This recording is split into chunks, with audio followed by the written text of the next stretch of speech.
Question number 7 says ABC is a right angled triangle in which angle A is 90 degree. ध्यान से देखो, किसने बोला हमारे पास क्या है, एक ट्राइंगल बन रही है जिसका नाम है ABC। ए कितने डिग्री का हमारे पास, 90 डिग्री का ABC, ठीक है जी। किसने बोला AB इक्वल है हमारे किसके, AC के बराबर, ठीक है जी। ये बोलता है find the angles AB and B और C की वैल्यू फाइंड करने को बोल रहा है। तो क्या हम एंगल फाइंड कर सकते हैं कि नहीं कर सकते हैं? Angle opposite to the equal sides are, angle opposite to the equal sides are equal.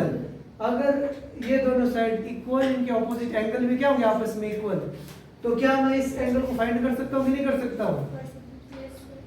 तो ये भी x, ये भी x, ये कितना है 90x plus x plus 90 equals to 180, तो x की वैल्यू कितनी आ जाएगी 45 हो जाएगा। समझ में आया? ठीक है जी। तो राइट डाउन, हमें क्या गिवन है, given that triangle ABAC be a right angled triangle, ये दिया हम लोगों को, और इसने दिया है कि भाई एंगल A कितना हमारे पास 90 डिग्री का, AB और AC हमारे पास क्या है बच्चों, आपस में इक्वल है। तो मैं क्या बोल दूंगा, angle ACB equals to angle CBA by the which one relation, angle opposite to the equal sides are equal, angle opposite to the equal sides are equal। ठीक है, मैंने क्या बोला, अगर दो साइड इक्वल हो तो उनके ऑपोजिट साइड, अगर दो साइड्स इक्वल हो तो उनके ऑपोजिट एंगल्स कैसे होते हैं बच्चों, आपस में इक्वल, है ना। तो इसका मतलब क्या हुआ, तो इसका मतलब ये हुआ, अगर मैं मान के चलो एंगल ABC एंगल CBA किसके बराबर है, x के बराबर, लेट, ठीक है।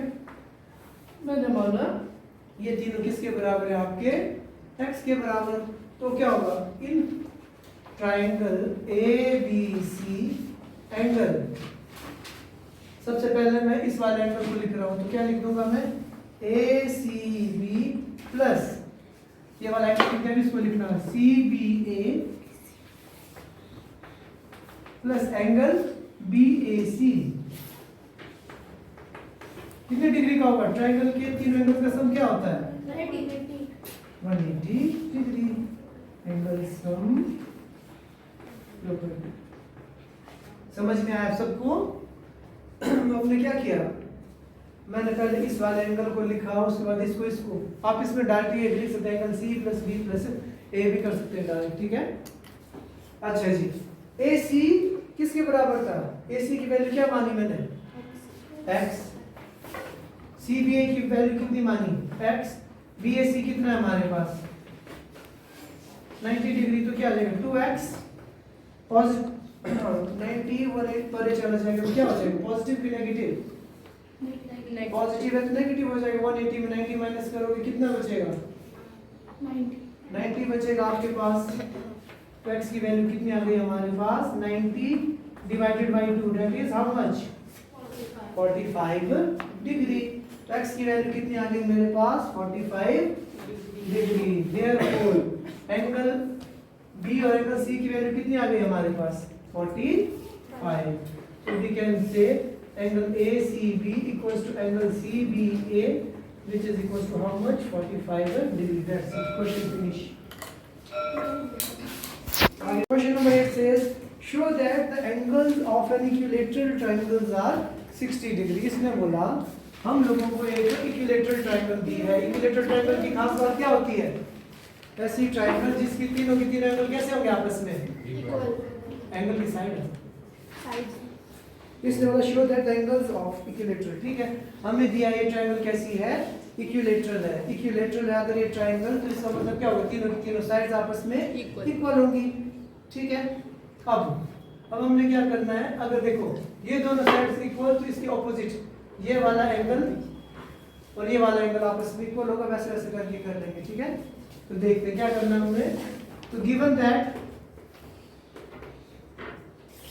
Triangle ABC be an equilateral triangle, ठीक है जी। हमें दिया हुआ है ABC क्या है, एक इक्विलेटरल ट्राइंगल है, जिसका मतलब क्या होगा बच्चों, हमारे पास AB किसके बराबर है, AC बराबर है किसके, BC के। समझ में आया। अब मैंने ये प्रूफ करना है कि तीनों की तीनों एंगल से आपस में इक्वल है। कैसे करें, ध्यान से सुनना। मैंने सबसे पहले बोला AB इक्वल है किसके, AC के। ध्यान से सुनना, AB इक्वल है AC के। AB के ठीक सामने वाला एंगल कौन है, C, और AC के ठीक सामने वाला कौन है, B। तो मैं लिख दूंगा angle C equals to AC angle B। Reason क्या होगा, angle opposite to the equal side, angle opposite to the equal side are equal. समझ में आया, ठीक है जी। एक ये आ गया मेरे पास, मुझे पता लग गया AC और AB आपस में इक्वल है। अब मैं क्या पकड़ूंगा, AB को मैंने AC के साथ पकड़ के AB को पकड़ूंगा BC के साथ।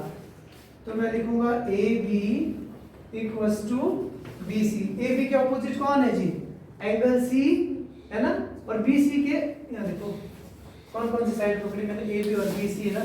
BC के ऑपोजिट कौन है, एंगल A। AB के ऑपोजिट था एंगल C, इसके ऑपोजिट भी कौन है, एंगल A। अब ध्यान से देखो, एंगल C किसके बराबर है, B के बराबर। एंगल C किसके बराबर है, एंगल A के बराबर। तो क्या AB भी आपस में इक्वल होंगे कि नहीं होंगे, होंगे। बस हम लिखेंगे therefore angle A equals to angle B equals to angle C। ठीक है जी, समझ में आया सबको। तीन एंगल हमने प्रूफ कर दिया आपस में इक्वल है।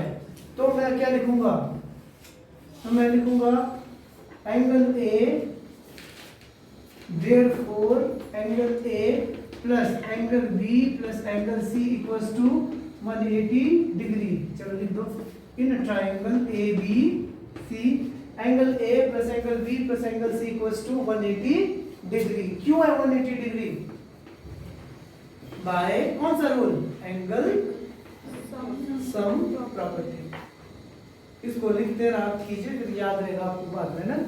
तो मैंने अभी थोड़ी देर पहले क्या प्रूफ किया, एंगल A बराबर किसके इक्वल है, B के, B किसके इक्वल है, C। मतलब तीनों आपस में क्या है, इक्वल है। क्या तीनों की जगह मैं लिख दूं, एंगल A को एंगल A छोड़ा, मैं B की जगह क्या लिख सकता हूँ, A। C की जगह क्या लिख सकता हूँ, A। तो क्या आ जाएगा, 3 angle A is equal to 180 degree. Angle A is equal to how much, 60 degree. तो क्या इसमें बोला था कि हम लोगों को show that angles of equilateral triangles are 60 degree. आया कि नहीं आया, एंगल A आ गया मेरे पास 60 डिग्री। तो एंगल B भी कितना होगा, 60। एंगल C भी कितना होगा, 60। इंपॉर्टेंट क्वेश्चन है। Therefore we can say angle A equals to angle B equals to angle C equals to 60 degree. यही हम लोगों ने प्रूफ करना था, ठीक है जी।